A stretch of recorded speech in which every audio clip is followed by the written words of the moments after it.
No weapon formed against me shall prosper. Kanti ngempela bantu besilisa nifuna ukuthi size siwukhuleke lo mkhuleko niphenduke nibe amawephona formed against us. Kuze kube yinini sinenzeni? Hayi, mina ngifuna ukwazi ukuthi ngempela sinenzeni. Uphenduka ngala ukhala ngendoda. Uphenduke ngala ukhala ngendoda. Uthi ubheka phezulu ukhala ngendoda. Uthi uvala amehlo ukhala ngendoda. Hayibo, sinenzeni madoda? Hayi. Impela nina, hayi anidalelwanga thina. Anginazi ukuthi nadalelwa bani ngoba hayi cha. Hayi thina shem, hayi anisifuna okugcina. Hello, sanibonani Dumelang, igama uZandi, isibongo umfeka umalwandle lo, lwandle kalwela lwezibhekane zona esihambela likude phezulu.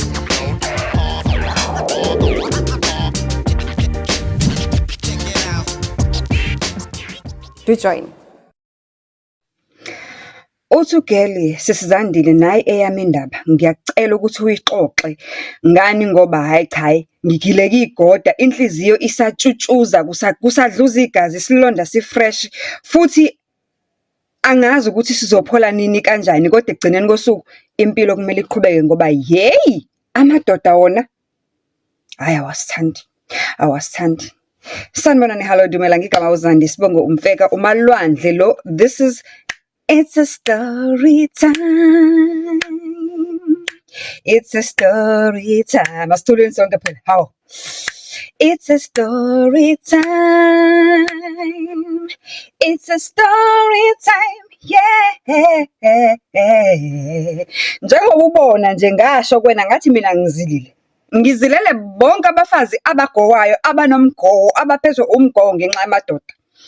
Uthi usisi sisandile ngipholisa emntakama. Iyona ndlela le ngibona ukuthi mhlawumbe ngizophola ngayo ngoba yangigila inzoza. Ngihlangane noMlisa sisandile u2024 uMlisa mangihlangana naye ushadile already, ushadelwe uMr. Iringi isiqopholozi igcwele umuni. Ngithi hayibo wendoda unesibindi, awunaso nesibindi negila phela wena ukuthi ungazongishela neringi engake egcwele umuni. Uthi nje isho ngelipholile indoda ithi hayi intokazi ukuthi ngiyakushela akusho ukuthi mhlambe ke sekoshintsha indlela mina engizizwa ngayo ngomfazi wami noma mhlambe sengizomlahla ngimlahlele wena. Mina bengithi nje asithi yabo. Sithi nje into yabona nje. Uthi uGeli ngithi mina lalela webhudu abantu ngimdala. I-last born yami iyobamba u16 years.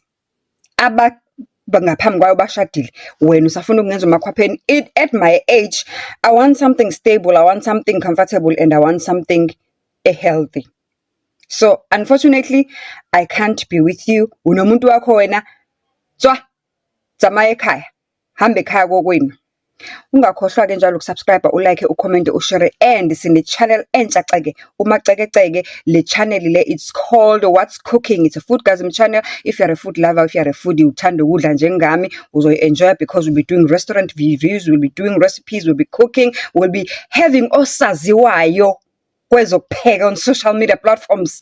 Brace yourself for that one. Uthi ngithi kubhudiza lalela, hamba ekhaya. You are allowed to look at the menu strateni kodwa wena hamba uyodla ekhaya. Uthi for some reasons ke ubhuti ke ayishem ngisokolisi ya iphele kanjalo nje into ethi kodwa ke okwenzeka ukuthi savele nje jikijiki out of the blue savele saba abangani besiqhubeka sichatha and i-chat yethu nkosami was just very honest. Mahlayeni kungapheli inyanga ezingakhi kuvele kwenzeka ibhadi nje angazi noma kwaba ibhadi noma kwaba inhlanhla kodwa uma umfazi wakhe lo ayengitshela ngayo avela bekwi-car accident ashona.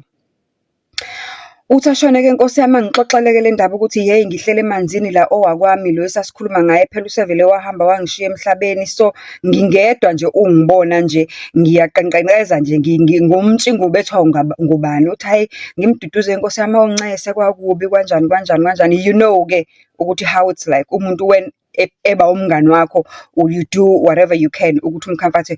Uthi ke emva kwaloko ke iqhubeke impilo kungapheli ngisho uthi kungapheli ngisho 6 months wesisizandile abuye uMlisa athi njengoba wazi ke ntombi ukuthi ngakubalisela ukuthi umfazi wami ushonile kwi-car accident kusho ukuthi sengingedwa ke abesingezame siqhubeke la esasigcine khona le ndaba ethi sasikhuluma phela ukuthi ke sibe omasicabuzane. Uthi ngithi uyazi wena ukuba ngabe umuntu wesifazane ngabe usazile usafaka inzilo eminyama kusafanele uqede unyaka wonke weminye imizi 1.5 year. Wena sowula usungifuna usukhuluma into zothando. Ungenelwe yini? Uthi indoda mina ngiyindoda ngikwazi ukuphila ngi1. Uthi ngithi hey hayi angikwazi ke lokho. Uthi ngithi kuyena into engingayenza ngoba already sesinale connection. Ngicela ukuba here for you. Let me be that friend ozoba khona for wena ngoba I know ukuthi nawe lento oyishoyo as much as wake wayikhuluma before esaphila lo mama lo. Akusho ukuthi njengoba uyikhuluma manje it's because awusamthandi or so upholile usahlukumezekile usadinga ukuphola wena kahle kahle. Athi usisi wesisandile ngiyazijaja ngoba lalela I have been friends with this guy for sweet 8 months ngimduduza ngimcomforta sengiphenduka imarriage counselor phela manje angizazi ukuthi iziqu ngizithole kuyiphi inyuvesi kodwa yimi lo yangiseseza indoda bheka ngiyayitotosa bheka ngiyibeka on a silver platter uma ngabe ifuna ukukhuluma when he wants to talk I'm the seku 911 walomlisi sengu 911 mina ngu SOS nginto ehlezi available nje le ndoda mangabe ifuna ukukhala I'm missing my wife. I'm the one who's saying kuzophola baba awuncese sithandwa sami cabanga 8 months wonke uthi hayi ke masihamba ke isikhathi nami phela ngumuntu wesifazane ngumuntu futhi very bengisingile ke nangesikhathi efika umlisa leyo bengi very much single kwafika ke isikhathi sokuthi hayi nami ngizwe ukuthi hayi engazi ukuthi friendship yethu we can take it to another level uthi hayi sajola nomlisa kwa right kwamnandi kwakuhle nje ukuthi ngalesi sikhathi yonke lento seyenzeka khumbula ngimhlangane nayo umlisa 2023 manje yonke lento seyenzeka seku 2024 uthi hayi sijole nomlisa so mina bengihlala nomntana sekhaya so umntana sekhaya la besihlala khona besihlala eflatini eli 1 bedroom because we wanted to save sihlala emadolobheni amakhulu impilo expensive so siya save it's only 1 bedroom and then kwenza ukuthi umntana sekhaya decide decide ukushada neboyfriend yakhe uma beshada bavumelana ngokuthi iboyfriend is gonna move in la esihlala khona whilst besazama ukulungisela indaba yendawo yabo ezoba right for ukuthi baqale ifamily. Bese ngithi ke mina ngoba ispace sizongabi khona and it's going to be a lot of inconvenience and there's going to be no privacy for the two newlyweds kusho ukuthi kufanele ngimove out so yonke lento senzeka towards the end of say la go 2024 phakathi nonyaka. Okay uthi hayi ke ngiplanele ukumove out ke manje uthi ngithe ngisaplan ukumove out kanjalo there is a child kunomntana nje engimkhonze ngimthanda ngenhliziyo yami and ngenhliziyo yami yonke and ngimthatha njengomntana wami ngoba umama wakhe u-related nomamami noma ngekho sure ukuthi kanjani kodwa I know ukuthi babizana mzala there is relations naye there is connection nje enkulu kangangokuthi noma kuma funerals nana yabona leyo relative ekude kodwa ikhonzile enibonanayo ngaleso sikhathi enconnectayo futhi nayo online ngalozo zindlela kodwa is not very very close to you uthi lo mntana angitext at the time uhlala noma mncane wethu athi sisingcela ngizwile ukuthi uthe uzibani usho lo oseshadini ngizwile ukuthi uthe usesizibani you are planning to move out ngoba yena uhusband wakhe uzomuvela in la enhlala khona so ngicela ubuza ukuthi kena ene angeke ukwazi ukuthi uma ngabe umove out la uyakhona uhlale kanye nami ngoba mina la engihleli khona kamamncane impilo ayikho inhle ngikho happy ngiyahlukumezeka uthi ngithi kena ngoba uhlala noma mncane wethu kuzofanele umtshele and ungagcini ngokutshela yena bese utshela nefamily yakho ukuthi uplana ukumove in nami uthi hayi ke nangempela kabafonela omalume bakho kuyibona abantu reporta kubona izinto ezikanjalo omalume bathi it's fine you can move in with her and at the time kuthiwa lo mntana akasebenzi njengoba efuna ukumove in nalo sisi kusho ukuthi automatically usisi lo is gonna take care of her feed her the same way umamncane bekenza ngakhona ngoba usedolobheni elikhulu nje na ngoba uthi uzozama impilo ukuzohlanganisa into zamatoho yabo kanjalo uthi hayi kube lo agreement ukuthi yena uzomove in nalo mntana uyaphuma lapha la ehlala khona nodadewabo uyaphuma uzothola another place and then uzomove in uthi sisandile sihambe isikhathi ngapha i relationship nomlisa imnandi kodwa kuthe mangabe sekuhamba izikhashanyana ziqhubeka izinyanga amasonto yabo kanjalo ngithi uyayazi ukuthi mayiqala ngazi ukuthi nidalelwene nje umthetho wayo nje mayiqala qala ngazi ukuthi nidalelwene nangoku umlisa seshintsha manje sebona ukuthi hayi asidalelwene kahle intombi mina nje bengifuna nje ukuthi ube yinhliziyo eziduduzekayo ngami uthi ke umlisa sekaqala unezitayela uMlisa sekuphela u2 weeks engafoni, ngisho ukufona uyofonayo uyotextayo, uyabona nje usengiyamgijimisa uMlisa nje akasabambeki. Uthi hayi ngithule nje ngithi hayi it's fine, let me just focus on me. Uthi kuhambe isikhathi ke manje sekusondela obani uMlisa uyazalwa, it's a birthday yakhe ngoSeptember, that is September 2024, birthday yaMlisa, uyazalwa uMlisa ngoSeptember 2024. Uthi yey Bingi imbokodo yokuqina ephilela ukujabulisa uMlisa. Bingu uEva waseBhayibhelini okwathiwa wena ubambo lwamabambo wami. I went all out, bought an expensive gift, and we even planned a party. Kwasho ukuthi ke ngoba uSeptember wayinyanga yayingekho kahle, iparty le celebration sayiplanela ini ukuthi asiyiphushele kuNovember. Uthi hayi nangempela afika uNovember sayiplan iparty, yenziwe iparty, kwaba mnandi sagroova kanti yini lengaka.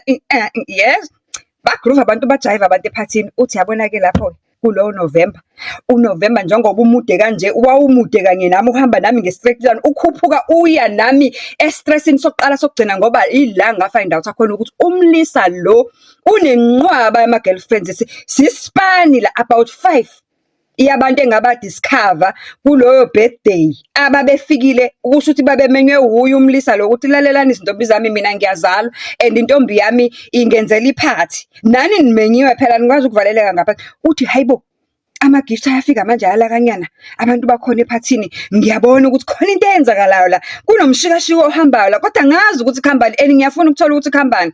Uthi akuyona yini women's instinct sisandile, 6 cents woman ivele ithi nje sidalwa sayo ke nje ivele ime itshiloze ithi, uthi yama le antenna la donsa lo laphondo, hayi ngabathola. Uthi ngicela ukutshela sisandile noma angazi, noma wayengidlisile, noma ngangisemathandweni extraordinary over and more, ngangingafambi moyeni, ngangingagoyi, kodwa uMlisa ngicabanga ukumlahla khona kunjalo.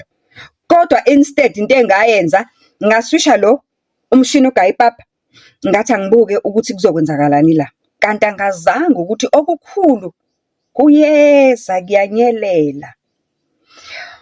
Uthi ngendlela engangimthanda ngayo lo Mlisa, wayethi noma esefika kumina umbone ukuthi uyazidonsa ukuza kumina, ngifisa ukumbuza ngalamantombazane ngifind out ngawo, kodwa kube nento ethi hayi angimiyeke sizoba right. Uthi kukhona usuku la engazama ukuthi ngiyayengazi ngiyayifaka le ndaba, sisembhedeni, we are just about to sleep. Ikhaphu lixoxa nini into zayo ngesikhathi sokulala angazi, embhedeni angazi, kodwa uthi sasisembhedeni. Uthi ngathi ngiyazibuzabuzisa. Uthi hey uMlisa wavele wavala amehlo, uthi wavele wazumeka same time. Uthi from there ngavele ngamiyeka, ngathi hayi angimiyeke bandla, futhi ngiyamxolela noma engaxolisanga ngalesi senzo sakhe. Uthi sahamba isikhathi, afika uDisember, ngihambe mina ngigoduke ngemakhaya. Mangigoduka ngemakhaya vele angisho bengifuna indawo yokuhlala, so vele ke manje we assorted ukuthi mina ngizomove in, asimbize ngomntanakhe ngoba vele umthatha njengengane yakhe, umove in nalona wakhe wakamamncane kamzala kama. So ahamba ekhaya, ngapha usafaka ama-applications ukuthi abathole indawo yabo. Uthi nangempela mekabuya January kube khona indawo evulekayo, ayithola indawo space somewhere flat thizeni. NgoFebruary bayahamba ke manje utshela ugeli lo ukuthi girl ngiyitholile indawo, so njengoba ngiyitholile indawo, uthi nangenhlanhla futhi kuvele kuqondane nokuthi ugeli lo kubo ukuthi naye uvela athole umsebenzi around that same time. Uthi amtshele athi girl ngiyitholile indawo, asihambe siyocleana lapha la ngizomove in khona, kodwa ke ugirl njengoba ethola umsebenzi akaqala ukusebenza. Okay, so bahambe ke bayocleana uFebruary ke manje bacleane baqede, abesethi from ukumove nani nezinto ebengizidinga for leli flat, njengoba phela lapha bengisebenzisa into zomntana wasekhaya, angisenayo ke manje imali ukuthi sithenge igrocery for ukuthi simove in la. So ngicela ukuthi silinde. Uthi leyo nto enzanga ngeviki lokuqala kuFebruary, mebe clean iviki lokuqala kuFebruary. Uthi ngicela silinde kuze kube end of February ngihole, ngizokwenzela ukuthi nami ngikwazi ukuthi sithenge igrocery, ngoba nawe njengoba usuthola umsebenzi awukazi ukuthi uqala uba nelokhunjana nesalary, futhi kusho ukuthi mina kufanele ngikusize ukuthi uthole imali yokugibela at the same time. So asiza ukumove in manje, kodwa uthi nje bacleana baqeda basayina amalisi baqeda yonke into yasharp kwa right. Fine, qhubeka isikhathi. Uthi a second week of February athole a message from one of the relatives athi ayibo we girl Did you know? Uyakhumbula lo did you know akaChappies? Angazi ukuthi uChappies wabayekelani ngoba hey mhlambe ngabe kuningi sesikufundile njengamanje ngabantu besilisa kulabo did you know. Wathi did you know ukuthi lo muntu oyomova ini naye omthanda kangaka omtotobisa ombiza nana njengamanje othi uthola umsebenzi we are even willing ukuthi umthengele ama lunch umgibelise, you've even stopped your life wena wangakhona ukumova in lapha ngoba ufuna ukuthi unimuve in esezoba naye azoba right azokwazi ukudla nibe comfort. Did you know ukuthi umithi loyo muntu una 5 months pregnant and umithi ingane yendoda yakho? Ukuthi sisandile ngangisemsebenzini ngathi mangiyireceive le message ngavele ngashika ngagodola ngashiselwa kwancinza yonke indawo enoboya ngangazi ngihayize ngimemeze ngihleke ngithini uthi hayibo are you sure of lento oyikhulumayo? Wathi I'm 100% sure into engishoyo lento seyaziwa ngisho nabantu abadala omalume sibikiwe isisu ugela ushilo komalume ukuthi usemithi. Uthi kanti umamncane wayengonishile ngesikhathi lo ethi uyahlukumezeka kamamncane wangonisha umamncane wathi ufuna ukumuva ini nalo mayesekuhlupha ngezinto zabafana nani uzoqala phansi manje wena ingane zakho sezikhule kangaka uqale phansi ukhulunyiswa umuntu ogijimisa abafana. Uthi ngangamnaka umamncane athi hayi umamncane I know let me do not entertain umamncane. Uthi kanti ugirl wenze worse than worstest wavele wajika wathi 1 2 ngqi walala khona la under bamuse like under cabanga ugirl umithi ingane ye boyfriend asimbize ngomamncane wakhe naye ngoba vele kuno relations obukhona umithi ingane lo mamncane azomuva naye in kahle ingane yakhe le ngane uyithatha njengengane yakhe. Umithi ke manje ugirl uthi ngathi hey yangidla into lapho ingidla into iyanginyuka into inginyuka ngiwana ngazi ngizobuza bani angazi ngizoconfirm kubani. Uthi akuphelanga elinye iviki waphinde wafona omunye futhi another relative yathi hayibo sisi unesho ukuthi umuva ini wena nozibani bani lo mithi ingane endoda yakho ukuthi kahle neyokhanda isithembu hayi kuzoba mnandi mose nizoshaya ama-threesome lapha. Uthi hayibo kanti lento ikhona ngempela. Uthi hey ngalinwaya ikhanda lingenankwethu uliclean ligeziwe ligundiwe ngalinwaya sisizandile ikhanda. Uthi ngathi ngeke kufanele kube khona into engiyenzayo and angifuni ukubabuza bobabili ngibaconfront already lo wami sengiyamncenga mina ngiyamgijimisa nama calls ayagqoza imina engigijima emva kwakhe imina engimkhumbulayo ngimbize woza kumina ngiyakukhumbula uyabona siyacikizisa nje relationship yethu ayisekho yinhle kahle vele iyayicikizisa even before ibirthday kodwa angazi ngangiluthwe yini ngoba hey mina tandile muntu mina yabonisa mina flames. Uthi ngivele ngitexte ugirl lo ngithi wegirl yazi angingenanga ngama period kule nyanga lena. Uthatha ugirl hayibo mamncane uqinisile ngithi athi kodwa manje athi hayibo testa ke hamba uye clinic or utest naye ngisemsebenzini njengamanje angeke ngikwazi ukuthi ngiteste ngoba anginamuntu engizomthumela epharmacy angithengela i-testing kit. Athi siyeke lapho lo conversation. Uthi kuphinde futhi kudlule 2-3 days ngiphinde ngimtext ugirl ngithi mina wegirl ngipregnant okwangempela ngitestile ngipregnant. Uthi ayikho lento engishoyo I'm not pregnant ngifuna ukuzwa yena ukuthi uzothini. I'm trying ukusenga le ndaba iphume hayi indaba iphume enganeni and ingane is so behaving like normal okungixaka wesinako konke ukuthi ngaleli langa engangicleana ngaye naye lapha wayengabonakali ngisho nanokuthi umithi lo muntu took 5 months pregnant understand wayengabonakali nje nefigure yakhe right nje engabonisi ukuthi umuntu okhulelwe. Hayibo uthi athi girl hayibo ngempela athi uthaphahluka athi nawe ukhulelwe ngithi mina ewe ngikhulelwe. Uthi ngivele ngithi kuyena wena are you willing ukuba umnakwethu ngoba sengizwile ukuthi nawe ukhulelwe kusho ukuthi sikhulelwe sonke soyi2 sizozala amawele ngaphela uyabona nesikhathi sikhulele ngaso isikhathi esifanayo esisodwa. Uthi avela i-drop call ngabe saqhubeka nendaba. Uthi sesizandile okubuhlungu okunako konke ukuthi lo muntu lo msebenzi abeka utholile ebezoqala kona in 2 months time inotice yakhe. Cabanga mina bengizomuva ini nalo muntu mangiqeda ukuhola end of February, ngimuve ini nomuntu omithi ingane yendoda yami. On top of that, le ndoda ngoba usho njengoba mina ingasanginaki igijimisa le ngane, on top of that mina bengizoba usol cares na ngibondle ngibathengele igrosa, le ndoda ifike emini balale bazongqenqa benze yonke into abayenzayo ngingekho, ngibuye ngisebenze ngisho ama-shift, babuye balale ndawonye la, badla ukudla kwami, bangenza islim, bamithisene. Cabanga isigqebhe yesingaka sisizandile, inhlobo engike ngane-stress yona the past few months. Ngike ngasha ngingazi ukuthi kambe le ndaba le ngizoyithini, into engizoyithini ngizoyixoxela bani, ngasha ngane-stress, ngacishe ngazaca ngaba ngabuye ngathi no man, the red flags were there. Yimi lo engiwa-ignorile ama-red flags. So angivele ngiphume kule ndoda, he is bad news, bayefanelana nalo, kodwa kubuhlungu ukuthi-ke manje bathole indawo, bahleli closer to me where I am. I-mall esiyisebenzisayo i-1, ngiyababona labantu bayahamba bayathilileka emall, bayadlalisana kumnandi, bayothengela ingane, bayalungiselela. Usisi njengamanje njengoba ngikhuluma ngawe nje, uqala u9 months, njengoba sikuJuly nje, uqala u9 months, next month uyazala.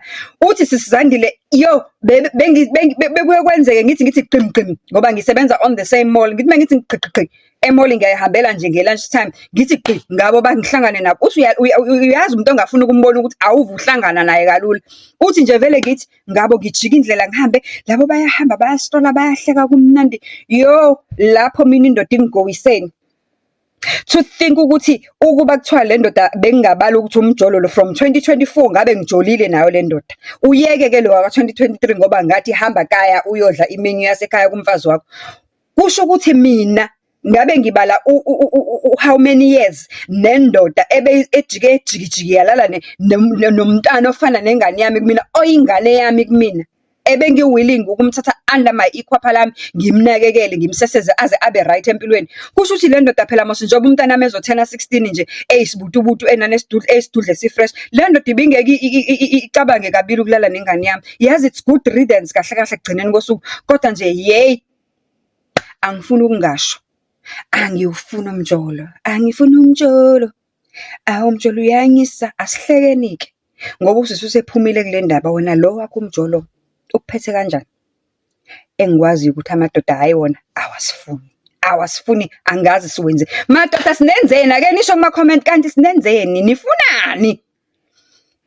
End of the story for today. If you want to share your story, please, you can DM, you can WhatsApp, you can do whatever, 071-949-417. And don't forget, we also have a podcast. If you've got a life-changing story, please do visit our podcast. For me, for today, it's the end of the story time. Love and peace. See you on the next story time. Mwah!